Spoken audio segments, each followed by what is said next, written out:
Bonjour chers Annéciens et Annéciennes, nous espérons que vous allez bien. Nous vous retrouvons dans cette nouvelle émission de Radio Scolaire. J'accorde la parole à mon camarade Souleymane. Mais tout d'abord, nous aimerions vous souhaiter une excellente année 2022. Qu'elle vous apporte beaucoup de bonheur, de santé et de la réalisation de vos objectifs. Bref, que du meilleur pour cette nouvelle année.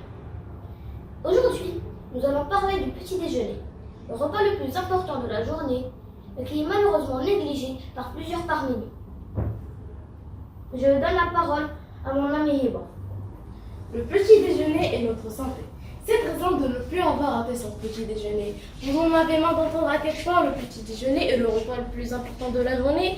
Pas de bol pour vous. Beaucoup de spécialistes en nutrition proclament à haute voix l'importance du petit déjeuner dans notre alimentation. Mais en fait, quels sont les bienfaits du petit déjeuner? Pourquoi le petit déjeuner est le repas le plus important de la journée? Je donne la parole à mon ami Zine.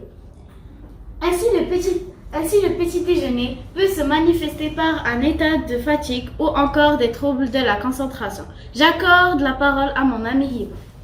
Il améliore la concentration et la mémoire. Pendant la nuit, le taux de glucose, sucre dans le sang chute. Nos organes, en particulier des organes qui ne fonctionnent qu'avec du glucose comme carburant, exemple, le cerveau, fonctionne alors moins bien, ce qui explique pourquoi nous manquons d'énergie le matin. J'accorde ma parole à Islam. Il empêche de prendre du poids. Certains prétendent que sauter le petit déjeuner permettrait de faire perdre du poids. Détrompez-vous, de nombreuses études ont été effectuées sur le sujet et les conclusions sont étonnantes. Les personnes qui ne mangent pas le matin ont au contraire beaucoup plus de difficultés à contrôler leur poids. Donc, les personnes qui sautent le petit déjeuner sont celles qui sont davantage touchées par le surpoids ou l'obésité.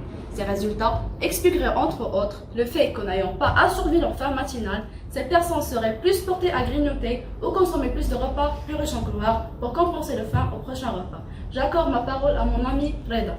Chers Annéciens et Annéciennes, nous devons tous préserver notre culture et nos pratiques alimentaires pour faire de notre petit déjeuner ou ce que nous mangeons le ciment de l'identité marocaine, notamment l'huile d'olive, l'huile d'argan, amlou. Voilà, notre émission s'achève. Sur ce, nous vous disons au revoir et à la prochaine.